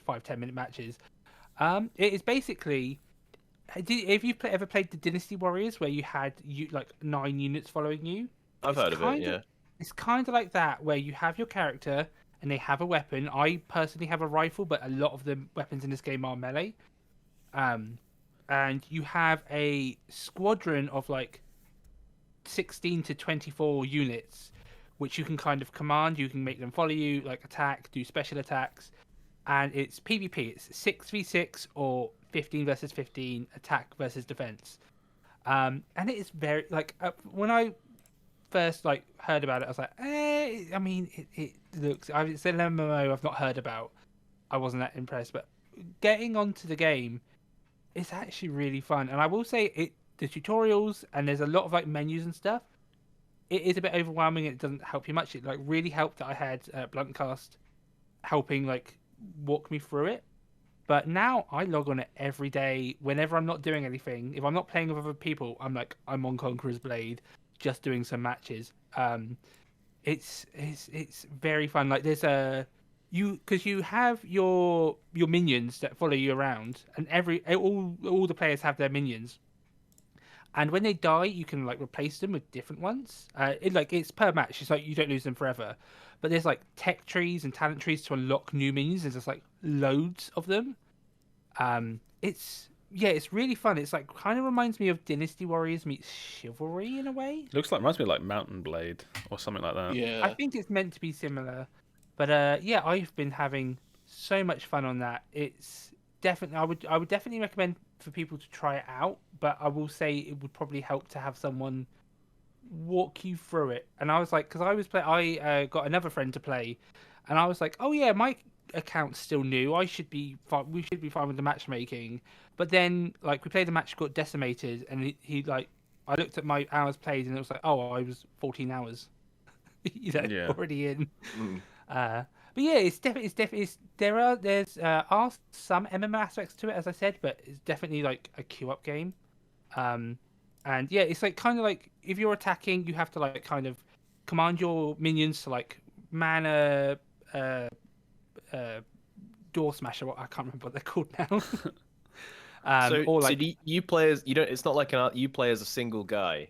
Yeah, you play as a single guy like you do in any MMO or PvP game. And you have 9 Pikmin that follow you around. Yeah, you have your Pikmin that follow you around that can attack and they can die, and it's very hard to explain. But I have been having it's so much fun. And it's just short matches. It's not you would expect a game a war simulator, an old simulator to be like long ass extended battles. No, it's just like 5 to 10 minutes. Yeah, it's 15 versus 15 players. Yeah, well, up to 15. It can be like as low as 6. And and they keep updating the game. And one thing that I really appreciate about this is that they've done seasons, and they've done like 11 seasons, and they each had like seasonal units. But instead of like, oh, that season's gone, now you can't get that unit, or adding it to the base game for free, they made it so when you unlock it, it takes a few levels to unlock each feature. It lets you pick which season you want to like work on unlocking. So like I'm at the moment currently working on season 4 because apparently there was some like really good units there. Okay, I like that. That's a cool idea. Yeah, and each season is based on like a different region. Like there's a UK season where it was like old Englishmen. There was like a Viking season, like a Japanese feudal season. Yeah. So it does the same thing that what was it? Was it the Master Chief Collection they talked about, where it's like you just pick a season pass and you can always go back and you can buy old battle passes and you can always have them going. That's cool. More games should do that. That's a really cool idea. Yeah, and all your little minions, like you can have like cavalry units, you can have like archers, gunmen, normal dudes. But there's a unit like that's a archer with a dog. So they set there peppering the back line, and then if anyone comes close, the dogs just go wreck them. I really want to unlock them next, but I would say definitely like this is a game which again I didn't hear about at all. I've never heard of this game. Yeah, me neither. Yeah. It's definitely worth it. I would definitely say find someone who's played it so they can kind of like walk you through. Make sure they make a new character with you. Oh, I wish I knew someone. Well, no, but like if you want, I'll like run you through it, or I'm sure Blankcaster would as well, where he plays the game for a living basically. It's definitely fun. Like there's so many cool like armor sets, but they're all in theme. There's no like really like, oh, here's a neon cat. It's like no, it's like all like medieval times of different regions of the world's armors and stuff. And it's definitely like it's not I wouldn't say it's like modern because it's definitely feels like an older game, but it's still worth a check out for sure. Okay, that's cool. Like I said, I've never heard of this, so it's always nice when. How big is it? It's not that big of a download. On Steam, like you download the game and then you have to actually download the game via the launcher. Okay. I will say like some of the weapons, like with my rifle, because I literally, you take a shot, you have to take 2 seconds to reload, and then you can fire again. I know there's like dual blades, which have no armor, but they can go invisible and can wreck someone. Like they're like the rogue if you want to play that. But a lot of them are like there's like a Japanese longsword, which apparently can heal up a little bit if they are in a big group of like the minions. Yeah. So like they can like life steal off and. It's all very interesting. How much did you get paid to bring this up? I didn't get paid a single penny. How many gems are you getting? 2,000 love gems. I was maybe given some gems, but not too many. I still got them. I haven't spent them on anything. But it's definitely, I would say, definitely worth a little check out. Again, it will look. If you look at a video, you might be like, "Oh, maybe not." But it's just very therapeutic and fun. Like I'm just literally sat at the back usually, while everyone else is in a melee class. So I'm just sat at the back, aiming. It's got some being a coward. It's not a target lock, so I actually do have to aim. But I just sat at the back, like peppering, like hit someone, reload my gun, hit someone. And there are some abilities like what hero? Do have a buckshot and a melee. He's a conscientious objector. Okay. It's just so therapeutic to just be like, just little 5-10 minutes. Reminds me of For Honor, which Yeah, but I'll take more For Honor. For Honor and Chivalry definitely felt more like the combat was like the main focus. Like you had to be like hitting the shield and stuff. Like it was definitely tuned for that. Whereas this game, it feels more like less like the combat is super important because you've got the minions. Like the minions add that, your controllable minions add that like that gap that's missing. Whereas in Chivalry, like every sword swing, the angle matters and stuff. For Honor was great because it tricked a bunch of Assassin's Creed and Call of Duty nerds into playing a fighting game. I wish that game was more popular. I wish we were all still playing it. I saw the event they had where they had like lightsabers, and I was like, "Oh, what the fuck?" Yeah. Lightsabers. They did a and it had all the like sound effects were like perfect and everything. What is they did up a with May the 4th update that just what is up with Ubisoft games starting like here's a accurate representation of ye old England back in this time, and then DLC and season passes end up like Yoda. You're fighting Yoda now.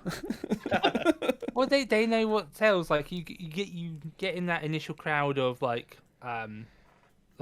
history buffs and stuff, and then you get in like the whales, the anime whales with like the anime whales. The anime whales. This is like a whale with big anime eyes. You just put like a piece of cheese. Am I kawaii Ogu? Exactly. Best of both worlds. Right, let's getting on. Anyone else got anything they want to talk about before we move on to news?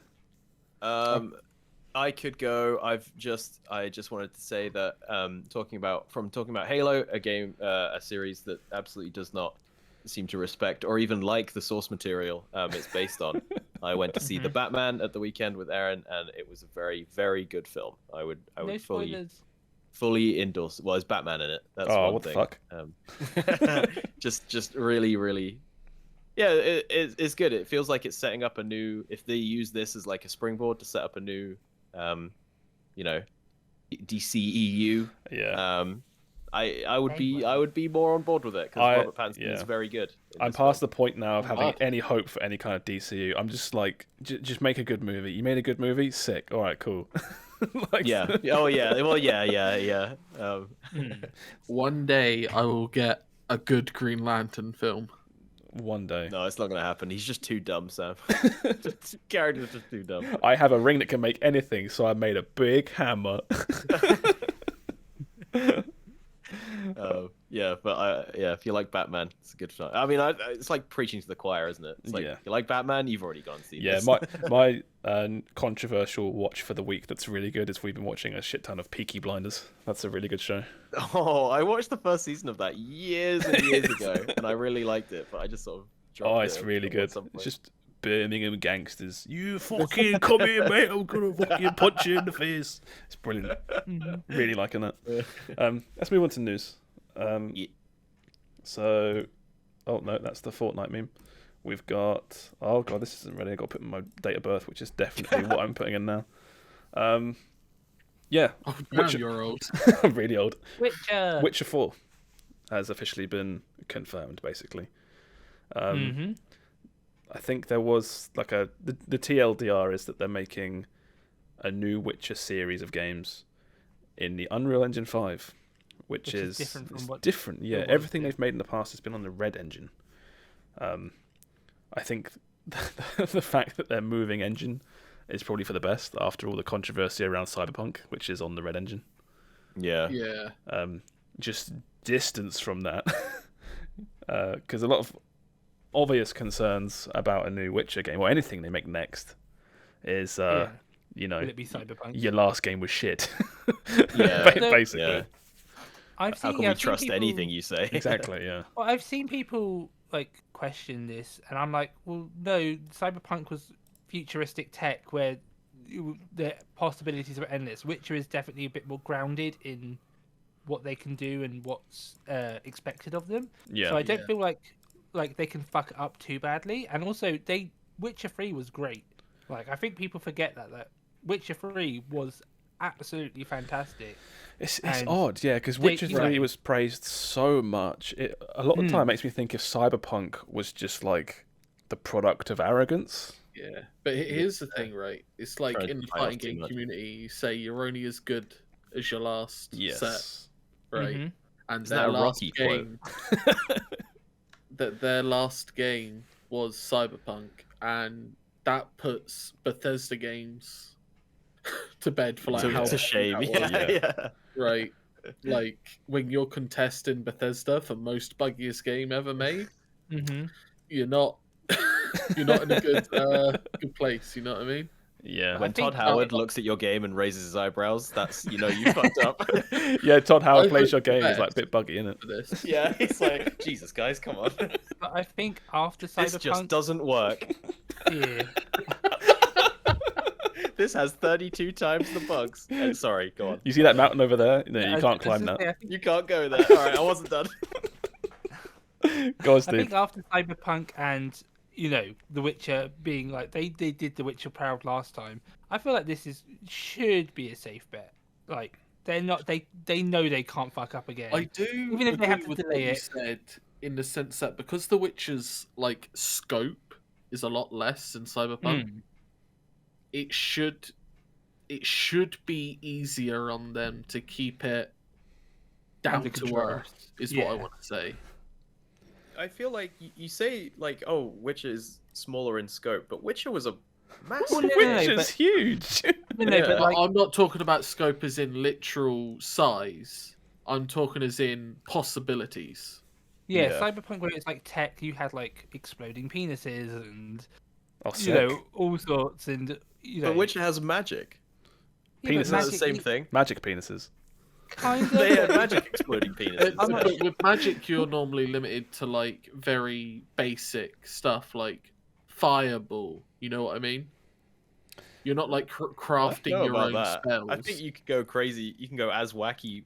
Like, well, I mean, it's just concepts, isn't it? At this point, you can go wacky with magic as you can with tech. But what I'm saying is they wouldn't in The Witcher. You know what I mean? The thing you have to realize as well is they can't just as good as The Witcher 3 was when it came out. They can't just release The Witcher 3 again. They have to. Yeah. You got to innovate. You got to make it really good, right? I just don't think it's a scope problem. I just think it's a mismanagement problem. I just think they bit off more than they could chew, and they messed up most of it. No, true, but I do agree with that as well. But I'm just saying, like, I feel like tech, sci-fi tech can go in infinite possibility ways, whereas Witcher is like it's a set. They're not going to be going too crazy. Like, they're not going to be like, Witcher's got like a mech now, But I don't know if I'm just more like pessimistic, but where you're like, oh, Cyberpunk was so bad, so the next Witcher game can't be bad. And in my head, I'm like, yes, it fucking it can be. I'm just saying, like, I think they had that one failure that they'll be looking at that and be like, we can't do that again. And also, they have made good games in the past as well. I feel like they have to make sure this one's good, and I feel like they will put more effort into go back to their roots. Yeah. Yeah. By firing all management that fucked up Cyberpunk. I obviously want it to be good because I loved the Witcher games. I thought they were brilliant. I think people have pointed out that the medallion in the only screenshot they've shown here is like it's a cat medallion as opposed to the wolf medallion. I've heard a lot of cat school stuff. So I don't know much about Witcher. That probably means something. I kind of hope. It kind of looked like a dog, like Anubis kind of dog style to me. I don't know. Is there a dog school? Yes, new ones in Egypt. Only four medallions, and the cat I think means it might be a Ciri game instead of a Geralt game. Oh, right. But we'll have to see. Well, they've come out and said in the past that Geralt is done, right? Geralt's story is over. Yeah. That's no spoilers for Witcher 3. It's just his story is finished. It would be because I haven't read the books. I've watched the TV show, which I know doesn't really follow the books either. I've been told. I know the games does not. Yeah. I know the games loosely follow the books, but they take inspiration, but they don't necessarily follow them either. But they're all Geralt based, right? So is this a fresh original story from OC fanfiction? Yeah, like fanfic stuff, Witcher stuff. I couldn't tell you because that could be interesting, but it could also be. It's got too long, and I hope they take their time with it. Yeah. Oh yeah. Well, we're not going to see this till like 2040 or something, are we? At this point, they're literally just putting the call out for people to come work for them. At this point, no further details regarding the game, such as development time frame or release date, are available. Yeah. I think we also have to remember though that this is coming like Cyberpunk. Yes, was a big news in the gaming industry, but the Netflix Witcher show has done so well that this will probably drag in some of that audience that maybe is like, oh, I love the Netflix series, let me play this game, who maybe haven't heard about Cyberpunk as well. So probably is what the company needed. If they can put out a good Who hasn't heard about game, Cyberpunk though? Yeah, but yeah, true. My mum texts me about Cyberpunk. But I feel like if they can my penis exploded for this game, I feel like Cyberpunk and also keep patching Cyberpunk to make it like more acceptable. I feel like they could redeem themselves. Yeah. CD Projekt Red. Their last game was shit. They have to impress me, basically. I'm not gonna be like watching any CGI trailers like frothing at the mouth this time. Yeah. I feel like such a hard stance to be like, oh, impress me, but that's how I kind of stand on it. It's just like there's been too many letdowns in game companies recently. Yeah. AAA gaming in general is such a shit show at the moment. Like, I don't think I wouldn't say it's a shit show. I just think it's a lot more hit and miss than it used to be. I feel like it used to be at one point where it's like this game. Yeah, that's true. Is being made by this dev. It's obviously AAA. It's at every E3. You can probably assume it's going to be like 8 out of 10 at least. Yeah. Whereas it's like once Blizzard fell, it's like we're in the wasteland now. We don't know what's going to happen. Yeah, I think Cyberpunk was one of the big ones where it was a game that was so hyped up, looked on paper so good, and it comes out and it was so bad. It's just like, how did this happen? There have been several. Anthem was one. Sea of Thieves at launch was one. There have been games that get No Man's Sky, games that get overhyped for no reason, and then come out. Cyberpunk was hyped for a reason. You know? True. Cyberpunk was like the kingpin of them all, but I feel like No Man's Sky was like the first one that really... That was a big one, yeah. Yeah. And kind of the only game that's recovered from it. I guess Sea of Thieves. Sea of Thieves is as well, yeah. Yeah. And Anthem. Poor Anthem. Poor Anthem. Into the abyss. There's a good 2 hours of game in that game. Yeah, Will played it.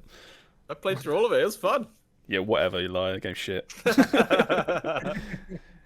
Yeah, okay, moving on. You've then got... Not much discussion here. I just thought it was really cool. So, the person that made... Have you guys heard about the Bloodborne demake? No. Yes. Yeah. There's so basically, someone made... Not the whole game, but the first couple of big areas of Bloodborne in like a PS1 style. And you can play it. And they put out at one point some promotional material of like a Bloodborne Kart. It's just like, here's Bloodborne characters in a Mario Kart style game. And it wasn't real. It was like an April Fool's thing. But now they're actually making it. And stuff like this always feels like it's riding the line between like, it's a cool announcement one day and then the next day it's like, oh yeah, we got cease and desisted. Yeah. But I just really I thought this was worth talking about. It's gotten a lot of attention. It's got like looks fun. Yeah, that is a fun. I like this timeline that stuff like this gets made. It's fun. Yeah. Yeah, it's like it's different enough because it's. I'm not sure if you've got it as a news story, but it's kind of similar to the Ocarina of Time PC port. Yeah.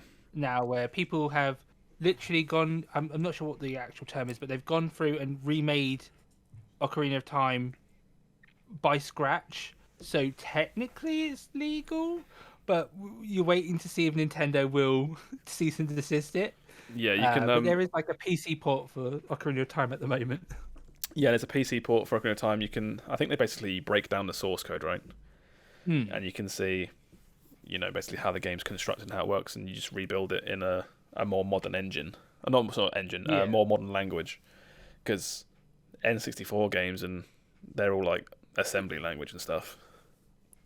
Yeah. I don't know anything about video game lore or lore in general.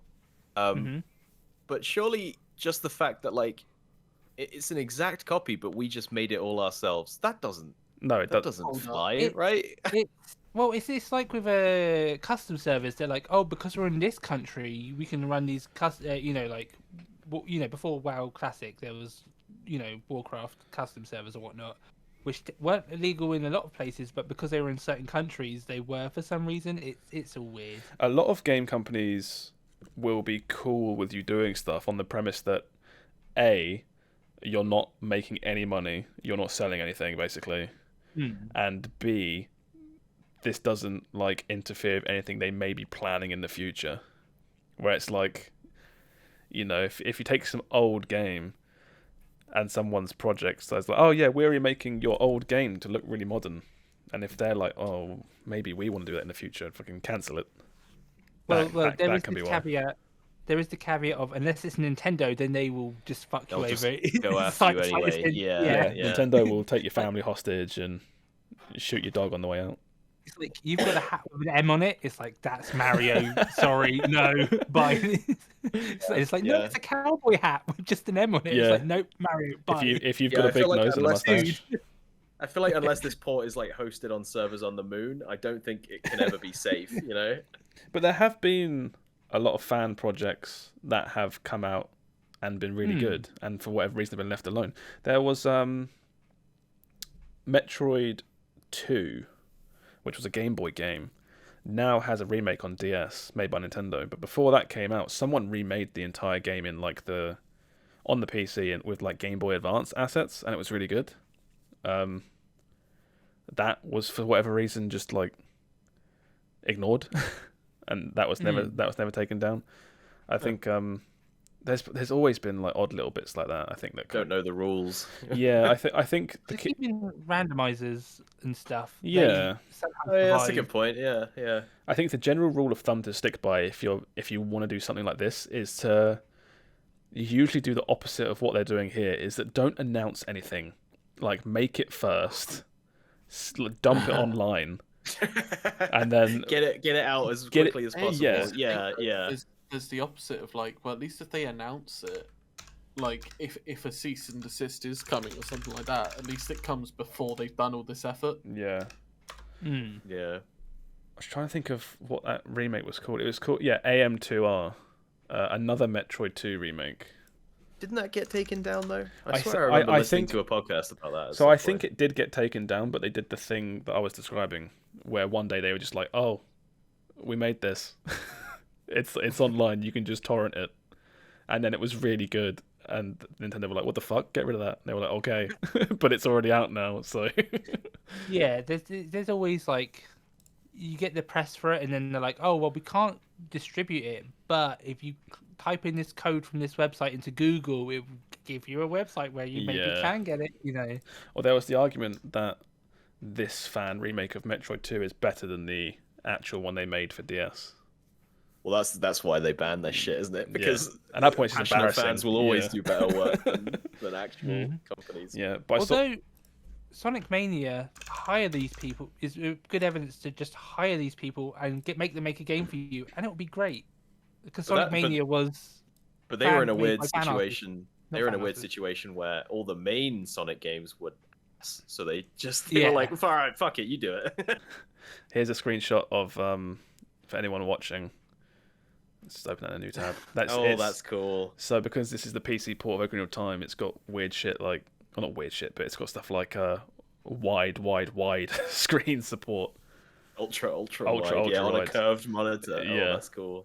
So it's just like, yeah, you don't need this, but I guess it's kind of cool. Yeah, so there is a working PC port of Zelda on the internet. Not going to encourage you to get it, but... The biggest thing I've heard about this in particular, which is apparently makes the game a lot more playable and a lot more fun, is there's now dual stick support, which if you think about... that'd be so good. The cameras, You think about old N64 games, they were all played with one analog stick and C buttons to turn around, whereas now you can play the whole thing on, like, say, like an Xbox controller. Yeah, because I tried playing Mario 64 on Switch because they had that limited time anniversary. 3D All Stars. And the camera controls is what killed it. I was like, I've seen people speedrunning this online. I'm like, oh, I want to play it. Not speedrun it, but just play it. Yeah. It's like, the camera's controls are awful. So yeah, it's one analog stick, and then you press the Z button to make the camera move behind Mario. So I don't think the other two games had that problem, right? Galaxy and... No, they were on Wii, weren't they? Wait, does... And Galaxy... but Galaxy's one analog stick, right? because it's a Wiimote and nunchuck. Yeah. Maybe. Maybe you move it by moving the cursor to the side. Anyway, yeah. Yeah. Oh, there you go. You got your discussion, Steve. You want to talk about Zelda remake? I was like, "There's no discussion here. It's boring." Well, no. It's just compared to Bloodborne. Where Bloodborne, like, they are changing a lot. Where it's like demaking it. Like, it's not just porting the game. Yeah, actively making it look worse. Yes. Right. Let's. So next story, you've got. This feels like something that's going to happen in like 4 hours after we put the podcast up. Probably. Yeah. So, Sony are unveiling their PlayStation subscription as soon as next week, supposedly. No, they have announced that they are. So it's not a rumor. They have announced that they are doing an announcement. Yeah, but they haven't announced what yet. Like, it's still got to be revealed, but they're saying they're combining the PlayStation Plus and Now. Yeah. So what they've said. Yeah. So what. There's a big wall of text here, but essentially what they've said so far is it's currently codenamed Spartacus, which is a fucking awesome name, by the way. And they're combining PlayStation Now with PlayStation Plus. PlayStation Now is their current streaming service for games, and it's a separate subscription to PlayStation Plus, which is what you have to buy to play games online. And they give away like monthly games. Yeah. There's no word yet about like pricing or anything, but essentially it's going to be one subscription. It gets you the online, and it also gets you access to some sort of Game Pass style library of games. Yeah, this is to compete with Xbox. Although I think somewhere they've said they're not putting like the big brand new releases on this, but again, they might change it because it's not technically been revealed. And they're probably going to see feedback being like, well, if you want to compete with Game Pass, you need to put your big titles on this subscription plan. Yeah, well, they've said, like you say, so far, I think they've announced that, the games aren't coming out on it day one. And the example they've given is God of War Ragnarok, which is essentially God of War 2. Will not be day and date on this service. You'll still have to buy it. What's the point? What's the point? Yeah, I don't know. It'll live and die by how much it costs, right? Because I do have PlayStation Plus. If this happens and it costs the same, then it's like, I guess I have this now. Because I had PlayStation Plus anyway. Game Pass you can just keep getting for £1. Well, I have, so as of right now, I have a year's worth of PlayStation Plus. I always buy it for a year because it works out like a lot cheaper than doing it month on month. And usually there's games I can pick up every month that they give away for free that are normally, decent at least. This will live and die by how much it costs and what they offer, because it might be something like this. I know that the general attitude towards Xbox Game Pass is that it's a really good deal, right? Obviously, but it might be something like this that makes you go like, okay. Yeah, Game Pass Microsoft is a really good deal because they're offering. That's what I don't know how. I don't know if Sony can competitively price this in a way that makes you go, oh, maybe I won't pay £1 for Game Pass next month. You know what I mean? Like, I just don't see how they can do it. Yeah. I don't think they have the offering. Game Pass can't stay at £1.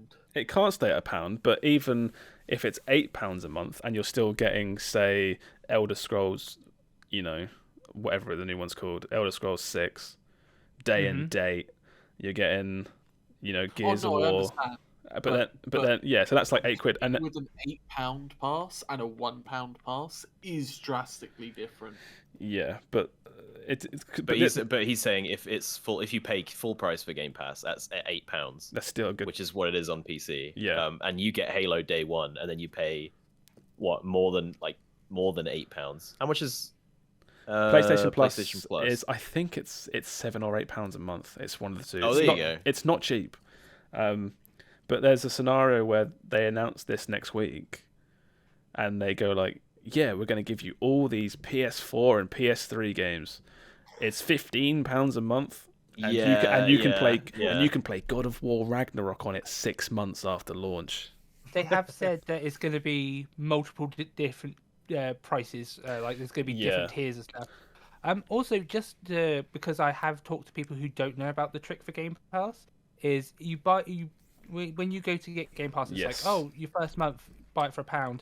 Do not turn on automatic renewal, or if it does, unsubscribe straight away.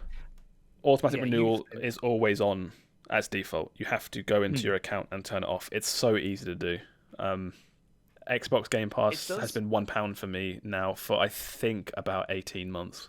It does seem just at random though, because I've had both where I've gone to play it and it's gone, hey, you want Ultimate for £1? And I'm like, sure thing. Yeah. Or it'll be like, you want 3 months of Ultimate for £1? And I'll be like, yeah, absolutely. And then sometimes I'll go to it and be like, it'll be like, no, you're paying this time. And I'm like, all right, well, I guess that's fine. I probably should at least once pay actual price for it. I'm not sure if this makes any difference, but I found more success resubscribing on my phone than on a PC. Again, we're getting into like tinfoil hat territory now. Yeah. And didn't you say before as well that if you leave it if it says it's like £8, leave it for a few weeks and then it will be £1 Yeah, again, maybe, but that's only happened once or twice that I've had to do that. If you want to, because I seem to be able to do it almost consistently now. It's crazy. My setup is you sign up, you get your £1 to start, you turn off your auto renewal, it will run out at some point. I go on my Android phone, on my Firefox browser. I'm being really specific in case this is actually it. You hold A, B, and down. Yeah, you do a spin. No, Firefox browser on Android.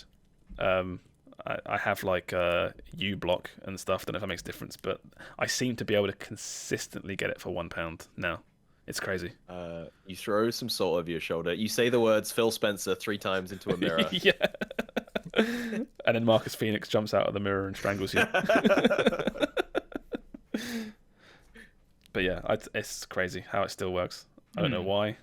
I don't know if they're going to kick my door in one day and demand like £100 worth of Game Pass money that I owe them. Can you imagine they come after you for like, and you've been playing Game Pass for years, and they're like, you owe us £120, and you're like, okay.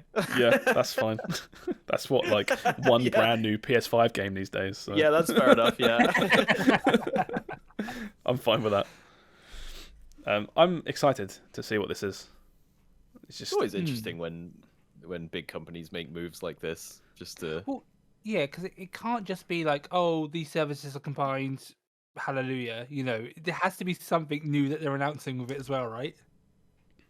Like some sort of like. I think they have. Well, they have to get everyone away from Game Pass, right? So they have to say like, and you can play. What's Sony got coming? You can play her Forbidden West or something. Yeah. You know, right now with this pass for £8 or something. Yeah, they'll have to put their best foot forward. They'll do like you say. They'll do something like that. It will be the first month will be a couple quid. And it probably won't be broken like Microsoft's, and it will be your first month for a couple of quid. Yeah, it will be, yeah. I imagine... I would... Yeah. Oh, sorry, go on. I was just going to say, I imagine it will probably upgrade any pre-existing PlayStation Plus you have to this new service. I would hope. You have to still pay for Xbox Gold? No. Xbox is now... Everything like Xbox Live, Silver, Gold has all been completely superseded by Game Pass. Everything is Game Pass. Everything. Okay. If you have Game Pass, you can play online. So surely Sony's thing will be the same. I would really hope so. If I have, you know, this PlayStation Plus that I've bought for a year, and I have to also buy a year's worth of this, I will be very disappointed. Although if they're doing different tiers, maybe there is some like cheaper version that doesn't come with multiplayer that you can. I imagine it'd be the other way around. Here's a version that's just if you want to play multiplayer games. Here's basically, you know, PlayStation Plus. And if you pay a little bit more, you get access to our Game Pass. Oh, you get the Game Pass thing too. Oh, yeah, that makes sense. Oh, yeah, that's fair. Just going to have to wait and see, really. Mm-hmm. Interesting. And then... So that's Gaming's weird now. Gaming is weird. We're moving more and more from a buyer's market to a renting market, which is... Yeah. That's not just games. That's everything. Yeah. Well, games are slow to catch up in that regard, aren't they? Really. Oh yeah, you got TV and movies. Things like, you know, Spotify, Netflix have been around for ages now, and houses. Yeah. I'm not doing that now. But Please no. Yeah, houses are expensive, man. What's this last one? Oh yeah, Suicide Squad: Kill the Justice League has been delayed from 2022 to 2023. I wasn't too bothered by this. I think that the original trailers they showed looked cool, but I was just kind of like, okay, that's fine. So many games get delayed now. I mean, it's Rocksteady, right? Yeah. The guys who made the Arkham games. So just off that alone, I'm kind of excited to see this. But like, do you guys take your time? You know, I ain't in a rush to, it'll be go out day one. But burnt too many times. Every game out, I'm like, please take 6 months, take a year longer. Yeah, I think we're starting to see studios being like, well, maybe that's naive, but we're starting to see studios be like, no, people don't want broken to be fixed later games anymore. People want this. They want their game to work day one. Maybe if we just delay it a little bit, we'll have. Yeah. I was just looking up. You still got Gotham Knights coming out, right? Which is is this the same developers? Is this also Rocksteady? No, this is someone else. Wait, no, Warner Brothers games. I think this is a new studio they've made just to make Batman games. I don't know actually. Is that Red Hood, Robin, and Nighthawk? Yeah, this is the co-op Arkham style game they've announced that looked really promising, and then they said like levels and gear score. Oh, gear score. And everyone went, oh no. What is up with every game putting gear score in? I absolutely hate it. I'm sorry, but that's like the meta now, if you know what I mean. Numbers go up. Numbers go up, Josh. Trust me, mate. I'm actually starting to get there with you. I hate it. Speaking of Warner Brothers, have we heard much about the Warner Brothers fighting game since its announcement? I got invited to a beta and missed it. I didn't. I'm jealous. Don't be, because I missed it. I don't think I'm supposed to talk about it. Shit. Anyway, I got invited to a beta, and I was like, "Oh, cool!" And then realized I was like a week late. What was it called? Warner Brothers Fighter with Arya Stark. Multiverses. That's a good name. It is a pretty good name. I'll give him that. Yeah. I kind of wish I played it now. Who's Ryan Dog? I think that's a OC for this game. Yeah. Oh. So it's literally, you don't know who it is because it doesn't exist. That's lame. When they do stuff like that, and it's like when Heroes of the Storm started making OC characters. And I'm like, what? Who cares? Yeah, you could have been developing an actual cool character that people know about. Yeah. What the fuck? I think this game has potential to be really cool because Warner Brothers is so fucking huge that you could just put so many cool, interesting characters. It's like, I don't know who's been announced so far. I think there's been a few more since this image. I think there's like Velma now from like Scooby-Doo and stuff. But you could put in like, oh boy, hold me back. you could put in like Neo from the Matrix. You could do like Scorpion from Mortal Kombat. It's like tons of cool stuff you could put from Warner Brothers. I think that's for those who are audio listeners. There's like Steven Universe, Adventure Time, Bugs Bunny, Game of Thrones, Arya Stark, Batman, Wonder Woman, Tom and Jerry. Yeah, I don't know. This reminds me of that SpongeBob fighter where I'm like, oh, that's a game that I bet people will play and be like, oh, this is really good, and then you'll never hear of it ever again. I saw a thing about how the numbers for that Nickelodeon fighter game on Steam, at least, it's like literally dead now. Yeah, and it will be because it doesn't make sense. For it to kick off. Oh, that's especially when I think Strive is the current big fighter at the moment, I believe. Yeah, I think Street Fighter 5 still holds good numbers. Strive still holds decent numbers. Strive, as of some point, I'm not sure when, they just announced that they're adding in cross-platform play, which is brilliant. That's big. Yeah, because it means everyone can just play with everyone. They just announced a new character too, didn't they? I saw the trailers for that. Cool. Testament. Yeah. Let's have a look.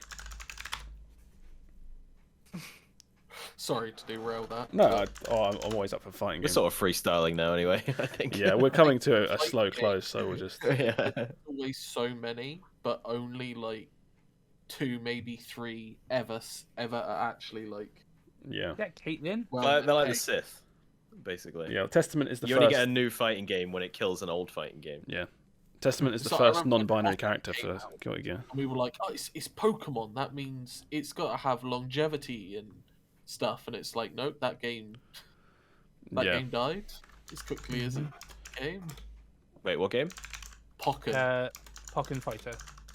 Oh my god, I forgot that was a thing. Exactly, you know what I mean? But you put the name Pokemon on something, and you're like, that should be a slam dunk. I mean, it's still getting torn. Like, they're still going to be at Worlds this year for Pokemon, so it's still got some. Oh yeah, no, but it's not. Yeah, it's not big.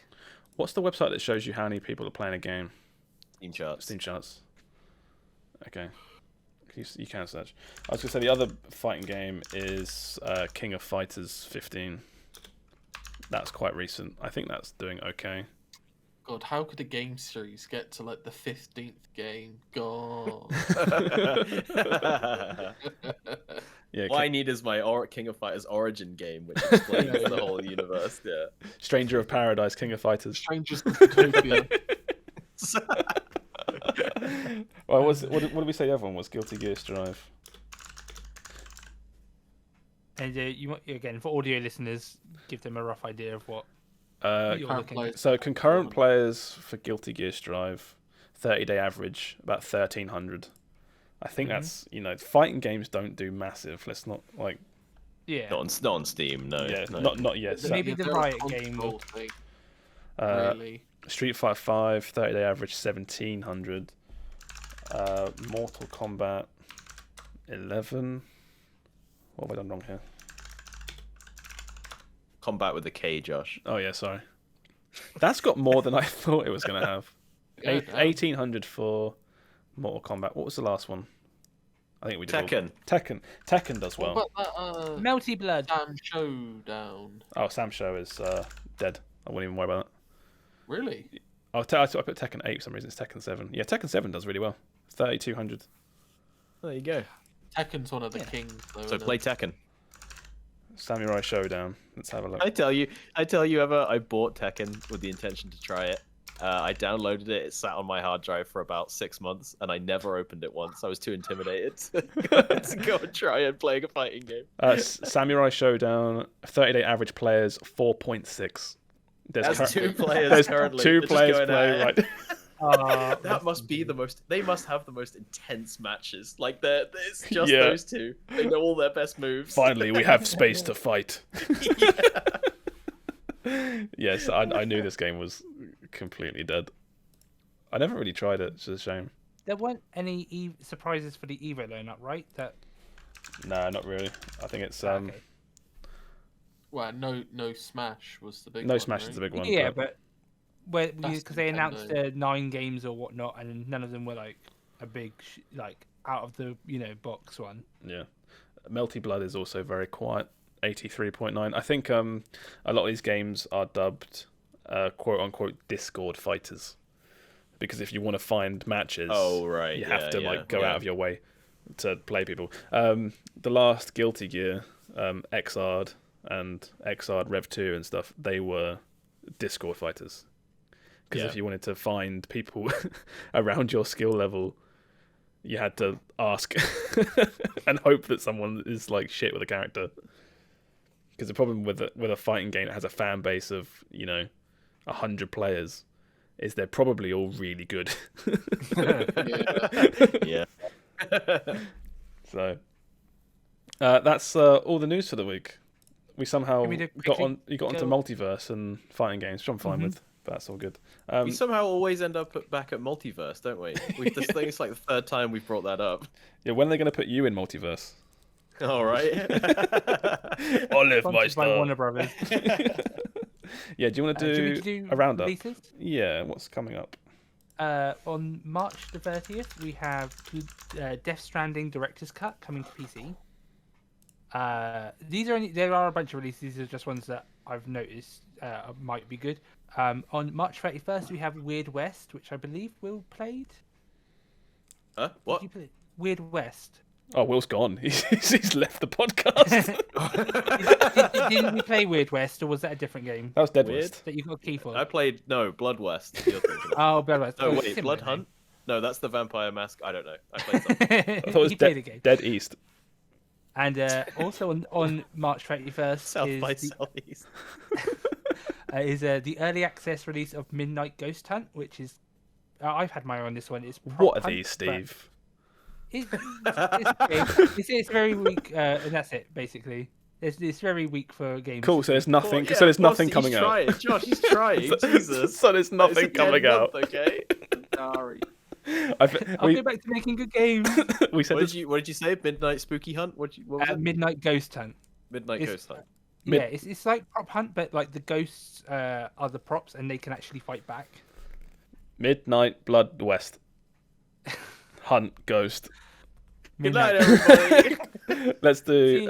No, we're not doing goodbyes. You haven't said socials. Sorry. God's sake, no one will be able to find you. So yes, let's cap this off. We've clearly done everything that needs to be said here today.